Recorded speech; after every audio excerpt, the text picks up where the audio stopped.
El corazón del arcángel, de Nalini Singh, del gremio de los cazadores, capítulo 5.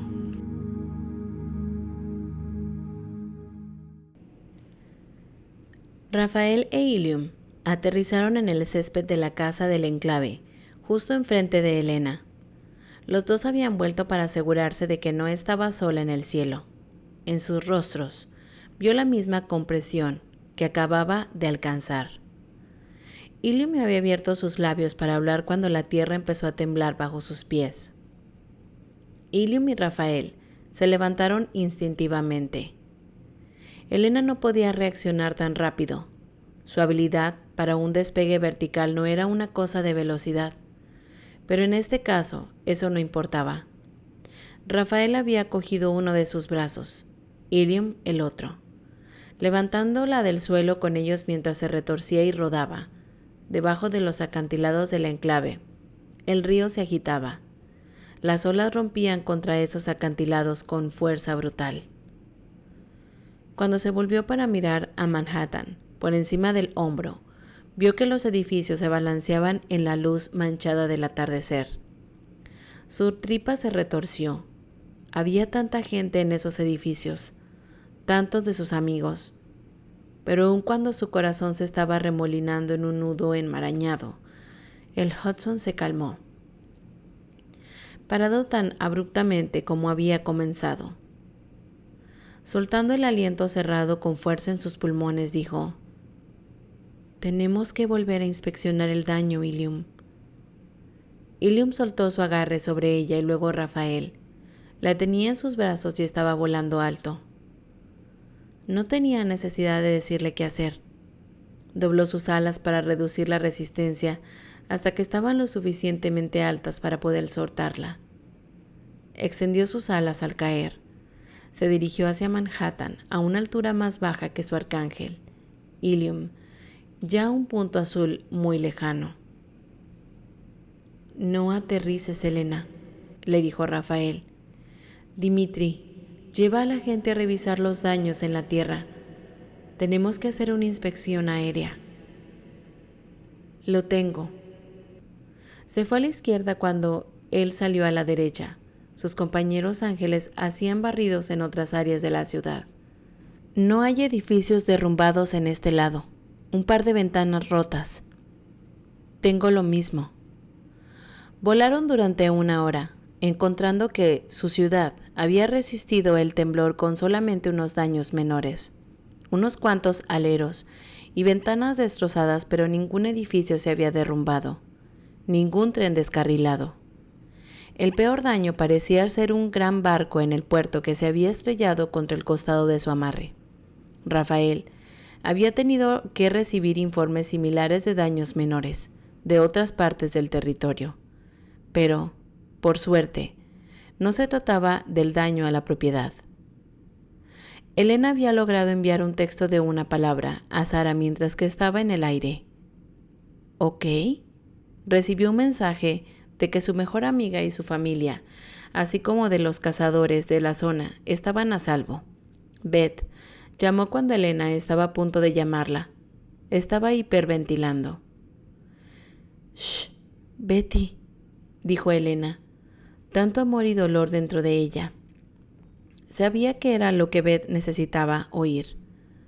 Su hermanita tenía una personalidad tan soleada, pero últimamente tendía a entrar en pánico cuando no podía encontrar a Elena. La pesadilla de su pasado sofocándola sin previo aviso. Como si con el nacimiento de su hija hubiera llegado un temor que Beth no pudiera controlar. Se calmó un poco. Supo que Elena estaba bien. Beth le dijo que no había oído nada de Jeffrey todavía, pero que todos los demás de su familia estaban bien. Elena colgó para ver a Rafael, cayendo para volar sobre su ala. «No hay informes de muerte», le dijo, aliviando su preocupación por Jeffrey. Elena y su padre podrían tener una relación rota, pero él siempre sería su padre. «¿El terremoto cambia nuestros planes para mañana?» Se necesitaría un gran desastre para hacer que el Luminata cancelara una reunión. No podemos saberlo hasta que oigamos lo que ha sucedido en otras partes del mundo. porque, con la cascada en pleno efecto, el terremoto de Nueva York era muy poco probable que hubiera sido un incidente aislado. ¿Regresamos a casa entonces? Dimitri parecía tener la situación bajo control aquí, y si había la necesidad de salir al amanecer para Lumia, los dos tenían que descansar. Asintiendo con la cabeza, Rafael hizo un amplio giro para que tuviera más espacio para maniobrar, y volaron en línea recta cruzando el río, moviéndose tranquilamente bajo el primer borde de la noche. Montgomery los estaba esperando. El traje negro del mayordomo y la camisa blanca tan pristina como siempre y sus facciones calmadamente guapas. «Señor», inclinó la cabeza con un respetuoso arco. «Dimitri está en el dispositivo de la biblioteca». El dispositivo en la biblioteca era una pantalla en la pared. Elena se olvidaba a veces de que Montgomery era un vampiro de siglos de antigüedad. Antes, él se equivocaba y usaba términos como ese y los hechos se volvían agudamente en un foco. Aunque el vampirismo había congelado su cuerpo y su rostro en el tiempo, con apariencia como las de un hombre de unos 30 años, había vivido mucho más tiempo. «Gracias, Montgomery», dijo Rafael. «Ilium y Aodan se reunirán con nosotros para la cena». Montgomery se movió, sin duda para informar al chef, Sivya, que también era su esposa. Los dos se habían casado en una ceremonia hermosa y tranquila un año atrás. «Dimitri», dijo Rafael mientras entraba en la biblioteca, «¿qué has descubierto?» Mirando hacia arriba de algo que estaba leyendo en una pantalla de mano, su expresión carente de cualquier cosa menos la concentración de ojos duros, Dimitri dijo: «He hablado con Dajariel». A Elena no le sorprendió la noticia. Dajariel podría ser un bastardo cruel, con un sabor inexplicable por las mujeres, pero también era un segundo experimentado que Dimitri respetaba como un compañero. El territorio de Astad experimentó una serie de pequeñas mareas provocadas por temblores subterráneos, agregó Dimitri. «Solo daños menores». Hizo un gesto con la computadora de mano. Los terremotos fueron confirmados por los medios de comunicación en todo el mundo, pero hasta ahora no hay informes de ningún daño significativo, excepto en los edificios que ya estaban débiles por otras razones. El teléfono de Elena sonó. Al alejarse de la pantalla, vio que el nombre de Sara se encendía. Salió al jardín para que su conversación no se superpusiera a la de Rafael. «¿Sara?», dijo ella. «¿Qué ha pasado? ¿Alguien en el gremio se lastimó después de todo?» «No, pero acabo de oír que tu padre estaba en un automóvil y que fue atropellado por un camión». La mano de Elena se apretó en su teléfono, su estómago tenso. Sabía que su mejor amiga se habría asegurado de obtener esta información para ella. «Jeffrey tiene un brazo roto, pero está bien. No hay un rasguño en ninguno de los dos conductores». Sara le dijo el nombre del hospital donde su padre estaba siendo tratado. «Sé que ustedes dos no tienen una relación cálida y difusa, pero pensé que querrías saber». «Gracias, Sara». Mirando hacia el reluciente horizonte de Manhattan, miles de minúsculas ventanas se iluminaron contra la noche. Elena se preguntó qué pensaría Jeffrey Devereux en ese momento. Sabía que nunca podría predecir sus pensamientos o acciones. «Maldita sea», murmuró Sara. «Es un idiota». Elena sabía exactamente a lo que se refería su amiga. Y la cabeza del gremio de los cazadores. Tan caliente bajo el cuello, era una distracción desagradable pensar en un padre que nunca volvería a ser el papá que tanto había adorado. ¿Cuántos vampiros decidieron hacer una fuga en la confusión del terremoto? Por eso existía el gremio, porque no todos los vampiros querían cumplir su contrato de 100 años.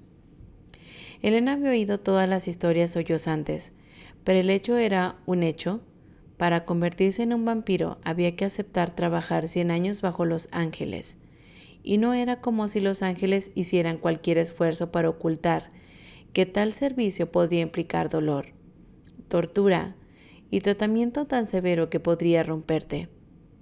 No todos los ángeles eran brutales, pero bastante habían estado cansados por siglos o milenios de la vida, al punto que los castigos sádicos y a menudo sexuales eran una fuente de placer enfermo. Vivek no había querido convertirse en un vampiro por esa misma razón, incluso sabiendo que el vampirismo, eventualmente, curaría su médula espinal. 100 años de esclavitud para tener el uso de mi cuerpo, susurró él. 100 años a merced de alguien inmortal al azar que podría decidir tratarme como un perro mascota. Elena le había prometido que nunca estaría bajo el mando de un inmortal aleatorio, que sería supervisado por cualquiera de los 7 que estaba a cargo de la torre. En ese momento, aparte de eso, Rafael era inteligente, nunca desperdiciaría las destrezas de Vivek asignándole a una tarea humilde.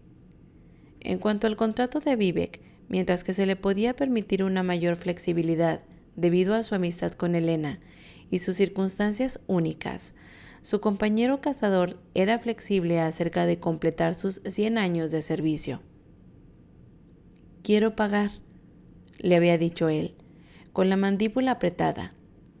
«Por lo que a mí me respecta, el siglo de servicio es un pago justo por el tratamiento médico permanente que es el vampirismo».